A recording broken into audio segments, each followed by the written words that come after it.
to thank our troops for the masterful job they did in taking the country of Venezuela in a matter of minutes.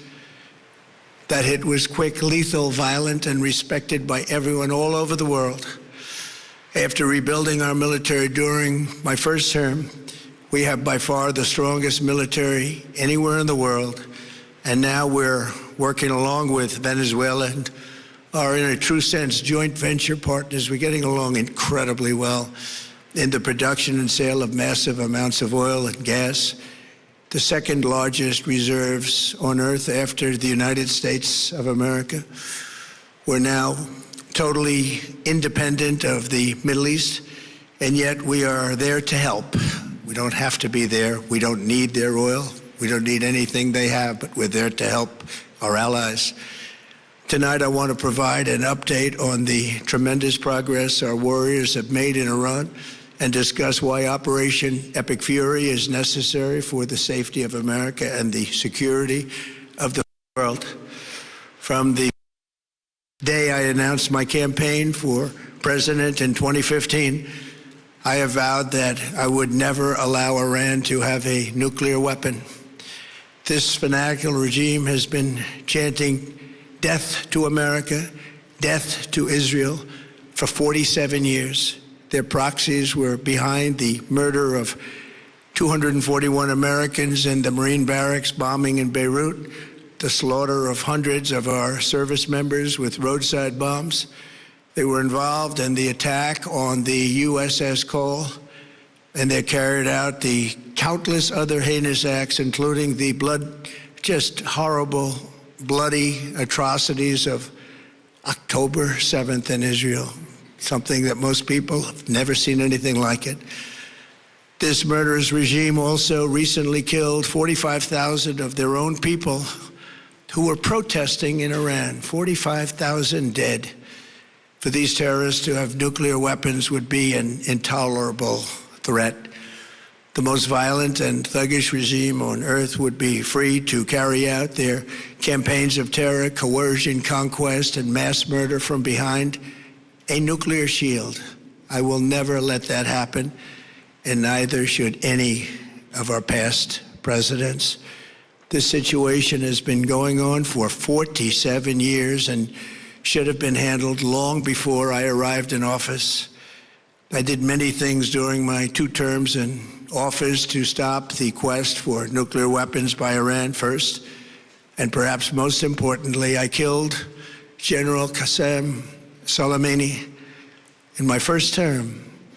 He was an evil genius, brilliant person, a horrible human being, however, the father of the roadside bomb, and he lived just horrible what he did. Iran would have been perhaps in far better, stronger position. Had he lived, we would have had probably a different conversation tonight. But you know what? We'd still be winning and winning big. And then very importantly, I terminated Barack Hussein Obama's Iran nuclear deal, a disaster.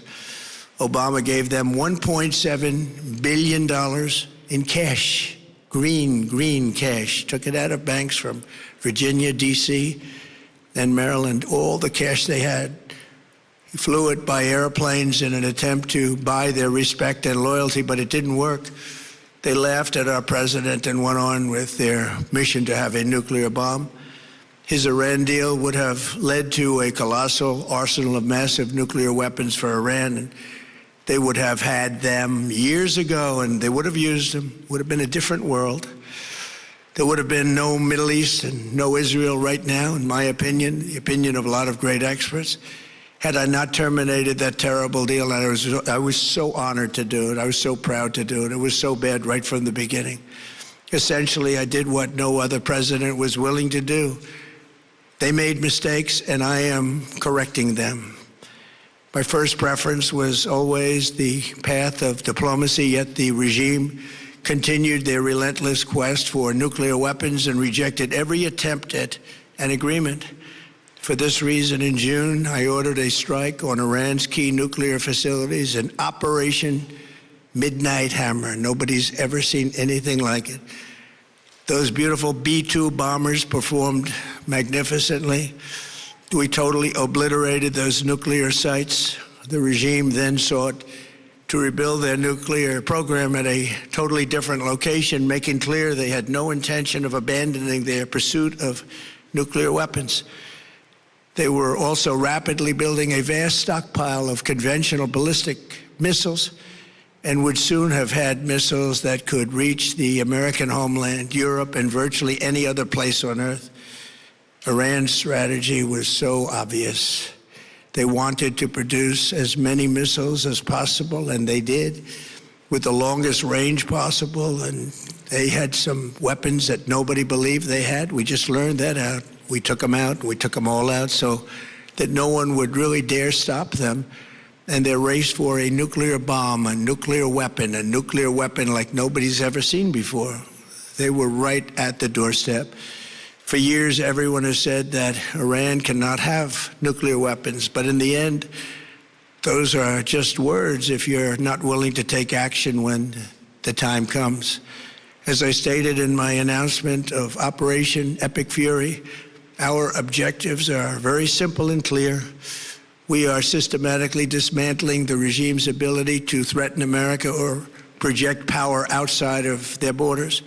That means eliminating Iran's Navy, which is now absolutely destroyed, hurting their Air Force and their missile program at levels never seen before, and annihilating their defense industrial base. We've done all of it. Their Navy is gone, their Air Force is gone. Their missiles are just about used up or beaten. Taken together, these actions will cripple Iran military, crush their ability to support terrorist proxies, and deny them the ability to build a nuclear bomb. Our armed forces have been extraordinary. There's never been anything like it militarily. Everyone is talking about it, and tonight I'm pleased to say that these core strategic objectives are nearing completion. As we celebrate this progress, we think especially of the 13 American warriors who have laid down their lives in this fight to prevent our children from ever having to face a nuclear Iran. Twice this past month, I have traveled to Dover Air Force Base, and it's been something. I wanted to be with those heroes as they return to American soil, and I was with them and their families, their parents, their wives, their husbands.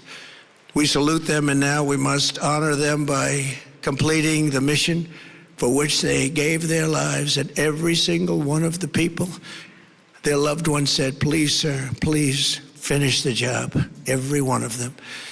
And we are going to finish the job, and we're going to finish it very fast. We're getting very close. I want to thank our allies in the Middle East, Israel, Saudi Arabia, Qatar, the UAE, Kuwait, and Bahrain. They've been great, and we will not let them get hurt or fail in any way, shape, or form. Many Americans have been concerned to see the recent rise in gasoline prices here at home. This short-term increase has been entirely the result of the Iranian regime launching deranged terror attacks against commercial oil tankers in neighboring countries that have nothing to do with the conflict. This is yet more proof that Iran can never be trusted with nuclear weapons. They will use them, and they will use them quickly. It would lead to decades of extortion, economic pain, and instability worse than we can ever imagine. The United States has never been better prepared economically to confront this threat. You all know that. We built the strongest economy in history. We're going through it right now, the strongest in history. In 1 year, we've taken a dead and crippled country. I hate to say that, but we were a dead and crippled country after the last administration and made it the hottest country anywhere in the world by far, with no inflation, record-setting investments coming into the United States, over $18 trillion, and the highest stock market ever, with 53 all-time record highs in just 1 year. It all positioned us to get rid of a cancer that has long simmered. It's known as the nuclear Iran, and they didn't know what was coming. They've never imagined it. Remember, because of our Drill Baby Drill program, America has plenty of gas. We have so much gas Under my leadership, we are #1 producer of oil and gas on the planet without even discussing the millions of barrels that we're getting from Venezuela.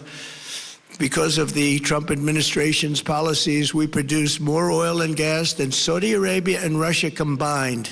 Think of that, Saudi Arabia and Russia combined.